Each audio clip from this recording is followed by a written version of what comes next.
नमस्कार साथियों, आज की वीडियो में मैं हाजिर हूँ एक प्रैक्टिकल वीडियो लेकर, जिसको लेकर बहुत सारे किसान साथियों के ये क्वेश्चन आते रहते थे, ये कमेंट आते रहते थे कि इन खादों को हम किस प्रकार से मिक्स कर सकते हैं और किस प्रकार से अपनी खेती में पानी के साथ में चलाकर अच्छे रिजल्ट ले सकते हैं, क्योंकि फसल को बहुत ज़्यादा इन खादों की ज़रूरत होती है और ज़्यादा मात्रा में खाद लगाने से बचने के लिए हमें इनको कई हिस्सों में बांटकर पानी के साथ चलाना होता है, जिससे हमारी लागत भी कम आती है और हम आसानी से अपने खादों को मैनेज कर पाते हैं। आज की वीडियो का मेरा मकसद है आपको बताना कि चूना, ferrous sulphate, humic acid, urea खाद, इनकी कम मात्रा की जो डोज होती है उसको किस टाइप से लिक्विड बना के हम पानी के साथ में अपने खेतों में चलाते हैं।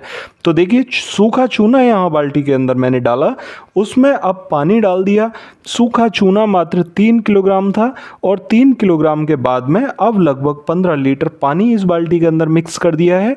और बहुत से किसान भाई जो पूछना चाहते हैं बार बार कि चूने को हम कैसे उपयोग कर सकते हैं, तो देखिए, सूखा चूना डालने के बाद आप पानी उसमें डाल दीजिए। पानी डालने के बाद में उसे शांत हो जाने दीजिए।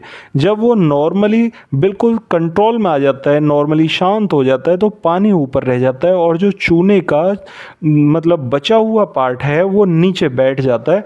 आपके काम का जो है वो सिर्फ ऊपर दिखता हुआ पानी है। ठीक है, इस टाइप से आप इसे डंडे से चलाइए। डंडे से चलाने के बाद आप देखोगे कि जितना भी पानी ऊपर है वो पानी चूने से युक्त है पूरी तरह से, और वही आपके खेत में काम करने जा रहा है। ठीक है, बहुत सारे किसान साथियों की एक डिमांड ये भी रहती है कि अगर हम बुरकाव के माध्यम से चूने का उपयोग करें, तो बुरकाव के माध्यम से चूने का उपयोग करते समय हमें चूना बुझा हुआ लेना चाहिए या बिन बुझा चूना लेना चाहिए। तो देखिए, जैसे आज इसमें बाल्टी में आपने देखा था, वो सारा चूना बिना ये सारा चूना बुझा हुआ चूना था, जो कि पाउडर फॉर्म में आता है। ठीक है, पाउडर फॉर्म का जो चूना होगा वो आपकी खेती के लिए ज़्यादा उपयोगी होगा और उसी का मिश्रण आपको यहाँ खेती में उपयोग करना है। चूना जब पानी को सोख लेता है तो सोखने के बाद में पानी को अपने अंदर से कैल्शियम की मात्रा को पानी में छोड़ देता है और वो हमारे लिए ज़्यादा उपयोगी होती है। अब दिखाने जा रहा हूँ आपको ह्यूमिक एसिड का कॉम्बिनेशन। कुछ मेरे भाई कहते हैं कि ह्यूमिक एसिड घुलता नहीं है। क्यों नहीं घुलेगा जब आप सही तरीके से घोलोगे। देखिए, यहाँ पर 1 किलोग्राम ह्यूमिक एसिड, जो कि 1 एकड़ ज़मीन के लिए चलाना है, वो यहाँ डाल दिया गया है। पानी इसमें मिक्स करने के बाद में जब आप देखोगे तो ह्यूमिक एसिड बड़े आसानी से घुल जाएगा। कारण क्या होता है कि जब हम ह्यूमिक एसिड को पानी के साथ में मिक्स करते हैं तो वहाँ पर कुछ छोटी छोटी गांठें बन जाती हैं, और उन गांठों को बनने के बाद में हम कोशिश करते हैं कि वो पानी में उतने ही पानी में घुल जाए। ह्यूमिक एसिड के लिए आप पानी की मात्रा बढ़ा लीजिए। पानी की मात्रा बढ़ाने के बाद आप उसे हाथ से भी घोल सकते हैं, कोई दिक्कत इसमें नहीं आती। हाथ में चाहें तो ग्लव्स भी यूज़ कर सकते हैं।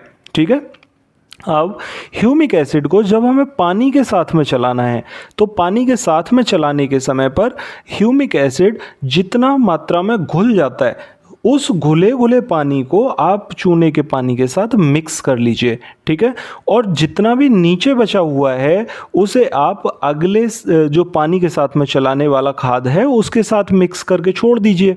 वो घुलता रहेगा धीरे धीरे। और यदि आपको इसी बार में घोलना है तो पानी इसमें से निकाल लीजिए और पानी मिक्स करने के बाद उसे हाथ से फिटक को अच्छे से मिक्स कर दीजिए। ह्यूमिक एसिड, बहुत सारे किसान भाइयों का एक बड़ा सवाल रहता है कि क्या चूना और फेरस सल्फेट, इन दोनों को हम मिक्स कर लेते हैं। फेरस सल्फेट को अगर हम पानी के साथ घोल बनाते हैं तो क्या चूना के साथ में वो रिएक्ट नहीं करता? हाँ, ये बहुत अहम सवाल और बहुत बड़े एक किसान तबके का, किसान वर्ग का सवाल है। लेकिन आज की वीडियो में मैं आपको दिखाऊंगा कि ह्यूमिक एसिड इन दोनों के बीच में कैसे एक बहुत बढ़िया काम करता है। जब हम यूरिया खाद में पानी मिक्स करते हैं चूने का, तो चूने का पानी यूरिया के साथ में जाके कोई ज़्यादा रिएक्शन नहीं करता, वो एज इट इज़ रहता है। ठीक है, लेकिन जब चूना के पानी के साथ में हम ह्यूमिक एसिड मिक्स करते हैं तो ह्यूमिक एसिड अपने साल्ट को गाढ़ा कर देता है, और गाढ़ा होने के बाद जब हम फेरस सल्फेट को मिक्स करते हैं तो वो फटता नहीं है। वो फटने से पहले की जो सिचुएशन होती है उसकी, उसमें मिक्स हो जाता है बढ़िया करके, और मिक्स साल्ट को हम जब खेत में चलाते हैं तो हमें बढ़िया रिजल्ट देखने को मिलते हैं। यहाँ पर देख सकते हैं आप यूरिया प्लस फेरस सल्फेट यानी हरा कशिश, इन दोनों का कॉम्बिनेशन यहाँ पर आप देख पा रहे होंगे। जब हम यूरिया खाद लेते हैं लगभग 6 किलोग्राम प्रति एकड़ के लिए, तो यूरिया खाद को पानी के साथ में जब हम संपर्क में लाने देते हैं और फेरस सल्फेट भी उसके साथ में मिक्स कर देते हैं तो इस टाइप का साल्ट आपको नज़र आता है। यहाँ फेरस प्लस यूरिया दोनों मिक्स हैं, ठीक है। अब इसमें जब हम ह्यूमिक एसिड और ह्यूमिक एसिड के साथ में लगा हुआ चूने का पानी दोनों मिक्स करेंगे, तब आप देखेंगे कि ये साल्ट ऑटोमेटिक गाढ़ा होता चला जाता है। और गाढ़ा साल्ट होने के बाद हम इसमें पानी की मात्रा 3 गुनी तक बढ़ा सकते हैं। बहुत से किसान साथी पूछते हैं कि हम पानी कितना डालें, तो देखिए पानी आप कितना भी बढ़ा सकते हैं, साल्ट आपको उतना ही रखना है, ठीक है। पानी आप 3 गुना भी बढ़ा लेंगे तो भी कोई दिक्कत नहीं है, क्योंकि कुछ साथी कहते हैं कि हम जब पानी की टोटी को छोड़ते हैं, खोलते हैं, तो वो जल्दी से ख़त्म हो जाती है। आप इसमें से साल्ट को 3 हिस्सों में बांट लीजिए और एक एक साल्ट करके उसमें पानी बढ़ाते रहिए, आराम से अपने खेत के अंदर चलने दीजिए। यहाँ पर आप देख सकते हैं जैसे ही ह्यूमिक एसिड का साल्ट इसके अंदर डाला है, ये साल्ट गाढ़ा हो गया। और जब यहाँ पर फेरस सल्फेट के साल्ट को डाल रहे हैं तो फेरस सल्फेट मिक्स होने के बाद ये और भी ज़्यादा गाढ़ा हो रहा है, ना कि फट रहा है। बहुत सारे किसान भाई कहते हैं कि जब चूना, फेरस और यूरिया को मिक्स करेंगे तो क्या वो फटेगा नहीं। तो देखिए यहाँ पर आप देख सकते हैं ये साल्ट एज इट इज़ है और इसको मिक्स करने का काम यहाँ ह्यूमिक एसिड कर रहा है। ह्यूमिक एसिड इन सारे पार्टिकल्स को मिक्स करने का काम कर देता है, ना कि फटने देता है, ठीक है। तो जिन भी किसान साथियों के मन में ये भ्रम आता है कि क्या हम इस साल्ट को मिक्स करके अच्छे रिजल्ट ले पाएंगे या नहीं ले पाएंगे, तो मैं आप उनको बिल्कुल आश्वस्त कर देना चाहता हूँ कि आप बेफिक्र होकर इस साल्ट को यूज़ करिए और अपने खेत में रिजल्ट देखिए। यहाँ पर जैसे ही हम चला रहे हैं इसे, तो चलाने के बाद ये साल्ट और भी गाढ़ा होता जा रहा है। कुछ साथी कहते हैं कि हम क्या इसका स्प्रे में भी उपयोग कर सकते हैं।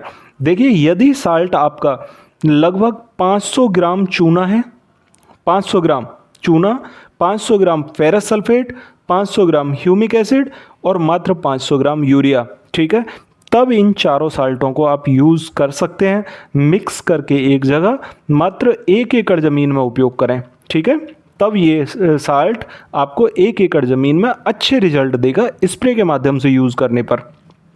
पानी के साथ में चलाने के लिए आपको साल्ट की जो मात्रा रखनी होगी, यूरिया खाद 4 किलोग्राम, उसके साथ यूरिया खाद 6 किलोग्राम, फेरस सल्फेट 3 किलोग्राम यानी हरा कशिश 3 किलोग्राम, चूना 3 किलोग्राम बुझा हुआ, और उसका पानी आपने यूज़ करना है, ना कि चूना यूज़ करना है। जैसा यहाँ देख पा रहे हैं पानी ऊपर आ गया है और जितना भी चूना है, चूना नीचे बैठ गया है, तो जो बैठा हुआ चूना है उसे निकाल के बाहर फेंक दें, वो हमारे काम का नहीं है।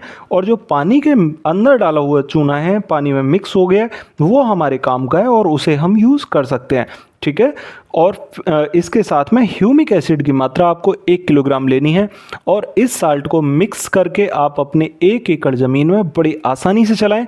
और देखिए चाहे गन्ने का खेत हो, चाहे धान का खेत हो, चाहे मक्का हो, चाहे गेहूं हो, यानी कि आपकी कोई भी फसल हो, जिस फसल में ह्यूमिक एसिड और यूरिया खाद, फेरस सल्फेट और उसके साथ में चूना, कैल्शियम यानी कि इन तत्वों की ज़रूरत है, तो उस फसल में आप आंख बंद करके इसे चला सकते हैं। कोई भी फसल ऐसी नहीं है किसान के खेतों में होने वाली जिसको कि इन तत्वों की ज़रूरत ना हो, यानी नाइट्रोजन, फेरस सल्फेट और चूना, ह्यूमिक एसिड। ह्यूमिक एसिड तो एक बहुत ज़बरदस्त कोऑर्डिनेटर का काम करता है, यानी कि हर खाद के साथ में मिक्स हो जाता है। और दूसरा जितने भी मिट्टी के अंदर पड़े हुए न्यूट्रल तत्व होते हैं उन्हें एक्टिवेट करने का काम करता है।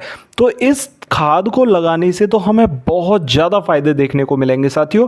इस टाइप से आप अपने खेतों में बढ़िया रिजल्ट ले पाओगे। और जब आपका खाद मिक्स हो जाए तो आप अपने खेत के किसी भी कॉर्नर पर रखकर, जहाँ से पानी होकर गुजर रहा हो, वहाँ से आप इसकी टोटी के ज़रिए से चला सकते हैं।